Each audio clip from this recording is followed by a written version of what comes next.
নমস্কার বন্ধুরা, পম্পার পাঁচমিশালি চ্যানেলে তোমাদের সকলকে স্বাগত। বন্ধুরা, এতগুলো আজকে ঝুড়ি দেখছো, কারণ কি জানো? ঝুড়ি করে করে সবজি নিচে নিয়ে যাওয়া হয়, ঝুড়িগুলো আর ওপরে তোলা হয় না, তাই আজকে এতগুলো ঝুড়ি নিয়ে এসেছি। এতগুলো ঝুড়ি দেখে ভাবার কিছু নেই যে অনেক কিছু সবজি হারভেস্ট হবে। সবজি হয়তো অল্প কিছুই হারভেস্ট হবে, তো চলো দেখা যাক। দেখো বন্ধুরা, এই মুরগিটা ডিম দেওয়ার জায়গা তোমাদের দেখাই। দেখো, ও ঠিক ইচ্ছা করেই দূরেই দেবে, কিছুতেই ডিমটা সামনে কাছে দেবে না।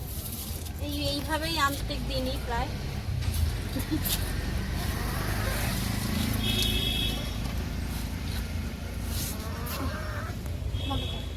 দেখো, মুরগি এখন একটাই, রোজই একটা করে প্রায় ডিম দেয়। এই যে দেখো, প্রথম এই ডিম কটাই নিলাম আজকে। এগুলো কদিন ধরে একবারে একসাথে বেশি কটা হলেই নেই, অল্প করে নেই না। টমেটো, প্রচুর টমেটো। এই গাছগুলোকে তুলে ফেলবো বলে কিছু কাঁচা পাকা যা টমেটো পাই অনেকই তুলেছি, তোমাদের সবটা দেখানো হয়নি। অনেক টমেটো পেয়েছি এখান থেকে।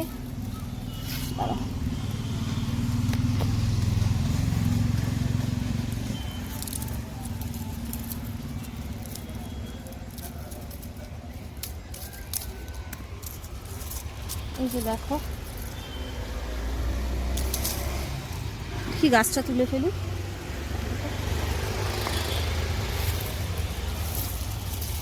এই যে আজকে গাছগুলোকে পুরোপুরি তুলে ফেলবো, এখন আর এই গাছগুলোতে হবে না টমেটো বেশি।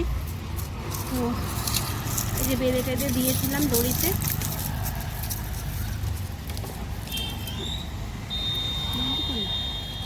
মাঝখানে দেখিয়ে নেই, দেখো ইয়েলো টমেটো। এই যে এই হলুদ টমেটোগুলো বন্ধুরা অনেক তুলেছি, তবুও হচ্ছে, গাছগুলোর ফলন ভালো। এরকমভাবেই করে যাচ্ছি, যতটা যা হয় তোমাদের আশীর্বাদে। এই গাছ নিয়ে ভালোই আছে। ইয়েলো টমেটোগুলো বেশ খুব স্বাদ, এবছরই লাগিয়েছিলাম। এই যে দেখো, এই সব গাছ এবার সব নষ্ট করে দেব ইঁদুরের জন্য। ইঁদুরের জন্য সব বেঁধে বেঁধেই রেখেছি, তারপরেও ইঁদুরের উৎপাতের শেষ ছিল না এবছর। আমার ছাদে খুব ইঁদুর হয়, কারণ পাশেই না একটা খাল আছে, এই খালটা থেকে প্রচুর ইঁদুর আসে মাঝে মধ্যেই। তো দেখো, এই যে বেঁধে বেঁধে কটা রাখাতে। এই গাছটা তুলবো না, এই বেশ কিছু টমেটো এখনো পাকতে বাকি আছে। এইগুলো অবশ্য রেখে দিলে এইগুলো রং ধরে গেছে, এগুলো পেকে যাবে, কিন্তু সবগুলো পাকবে না।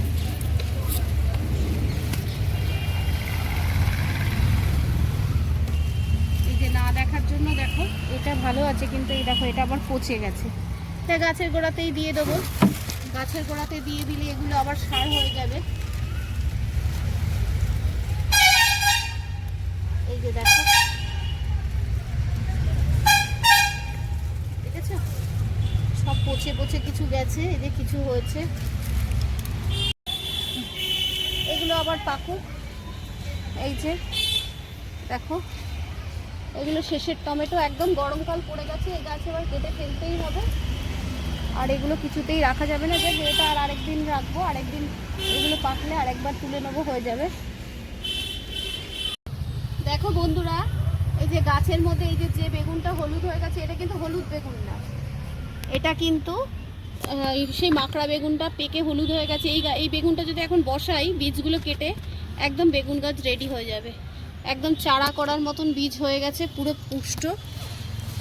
বন্ধুরা, এই লঙ্কা গাছটায় দেখো এখনো কত লঙ্কা, এই যে কত খাবো, অনেক লঙ্কা হচ্ছে। এই দেখো কত লঙ্কা পড়ে শুকিয়ে গেছে। এগুলো শুকনো লঙ্কারও কাজগুলো বসিয়ে দিলেও চারা হয়ে যাবে অনেক। কত খাবো, একে ওকে দিয়ে খেয়েও এখনো অনেক লঙ্কা। এই লঙ্কা গাছের লঙ্কাগুলো এবার না তুললে গাছটা নষ্ট হয়ে যাবে। বেশি বেশি বয়স হয়ে গেলে না, এই বেশি লঙ্কা পাকিয়ে বের করলে গাছগুলো নষ্ট হয়ে যায়। লঙ্কা পেরে দুটো একটা ডাল পিঞ্চ করে দিলে আবার লঙ্কা হবে। দেখো করমচার ফুল, দেখো দেখছো কত ফুল হয়েছে। আমি গাছটা একদম কেটে ফেলেছি, তবে আরও অনেক বেশি ফুল হয়, তবে গাছটাকে এবার একদম ছোট করে ফেলেছি। গাছগুলো যত ছোট করবে বহু বছর ধরে গাছে ফলন পাবে।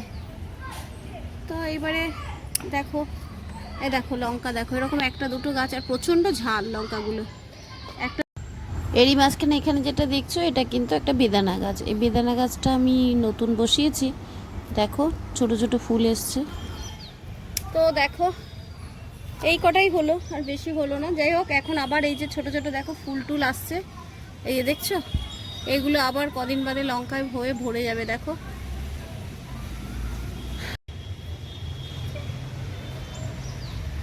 দেখো বন্ধুরা, এই আম গাছগুলো দেখো, আম গাছে ছোট ছোট গুটি ধরেছে। তোমরা সবাই আশীর্বাদ করো যেন আমগুলো হয়। আমি আম করতে পারছি না ভালো মতন অনেক বছর ধরে। আম গাছগুলো কেন জানি না, হয়তো সার খাওয়ার দিতেও পারি না আমি সেরকমভাবে, জানি না বলে। যাই হোক, এগুলো এখন ধরেছে গুটি, দেখা যাক কতটা কি হয়। এই যে এই আরেকটা গাছেও ছোট ছোট এই যে গুটি বাঁধছে, এই যে ছোট্ট ছোট্ট দেখো গুটি এসছে, হবে কি না জানি না, দেখা যাক। আর এই যে জামরুল গাছেও দেখো, জামরুলের ফুলগুলো হচ্ছে, কিছু কিছু ফুল এই যে আবার ফুল হচ্ছে, কতটা কি হবে দেখা যাক। হয়েছে একটু একটু, এটা প্রথম এলো এই ফুলটা।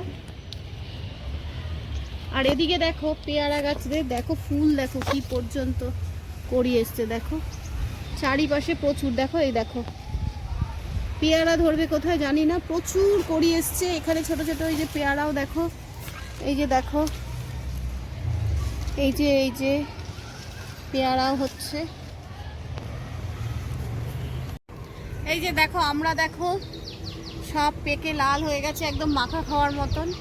এই আমরা টক ডাল ভালো হবে না, একদম মাখা খাওয়ার মতন হয়েছে। দেখো আমরাগুলো দেখছো, এত আমরা মাখা খেতে হবে, ছাদে বসে খুব ভালো লাগবে। আর যে এখানে একটা লঙ্কা গাছ দেখো, এখানেও শুকিয়ে গেছে পাড়ার অভাবে। কত নেব বলো। অ্যাকচুয়ালি ধাদা লঙ্কা একটা গাছ আছে, ধাদা লঙ্কা দুটো গাছেই যা লঙ্কা হয়, আর এইগুলো পাড়ার সুযোগই হয় না। দেখো পুদিনা পাতা গাছটা দেখো, দেখছো কিভাবে পুদিনা পাতা, এই পুদিনা পাতা খুবই কাজের একটা জিনিস। এটা না এরকম, এই যে এই ডগা কিনে আনো না তোমরা, এই যে ডগাটা এরকম ভাবে মাটিতে বসিয়ে দেখবে, দেখবে ভরে যাচ্ছে। এই সময় পুদিনা পাতার শরবত শরীরটা খুবই ঠান্ডা রাখবে, তাই জন্যই পুদিনা পাতাটা করা। পুদিনা পাতা লেমন গ্রাস দিয়ে চাও খুব ভালো লাগে, তারপরে পুদিনা পাতার চাটনিও খুব ভালো হয়। আর এরকম গাছের তাজা লঙ্কা, রসুন আর পুদিনা পাতা। দেখো বন্ধুরা, আজকে দেখো এই যে ছাদের থেকে নিচে নামছি, 4টে মুরগির ডিম নিয়ে নামছি। এটা দেশি মুরগির ডিম কিন্তু। এ দেখো কটা লঙ্কা, কটা পুদিনা, কটা টমেটো, আর তেমন কিছু নেই। শাক পাতা আছে, এখন গরম পড়ছে তো এখনো সেভাবে গরমের সবজি আমি বসিয়ে পারিনি, তো আজকে অল্প কিছুই নিয়ে নামছি ছাদ থেকে। আজকে হঠাৎ করে মনে হলো তোমাদের ভিডিওটা একটু দেখাই, তাই দেখালাম। চ্যানেলে নতুন হলে সাবস্ক্রাইব করবেন, আর লাইক কমেন্ট করতে ভুলবেন না কিন্তু।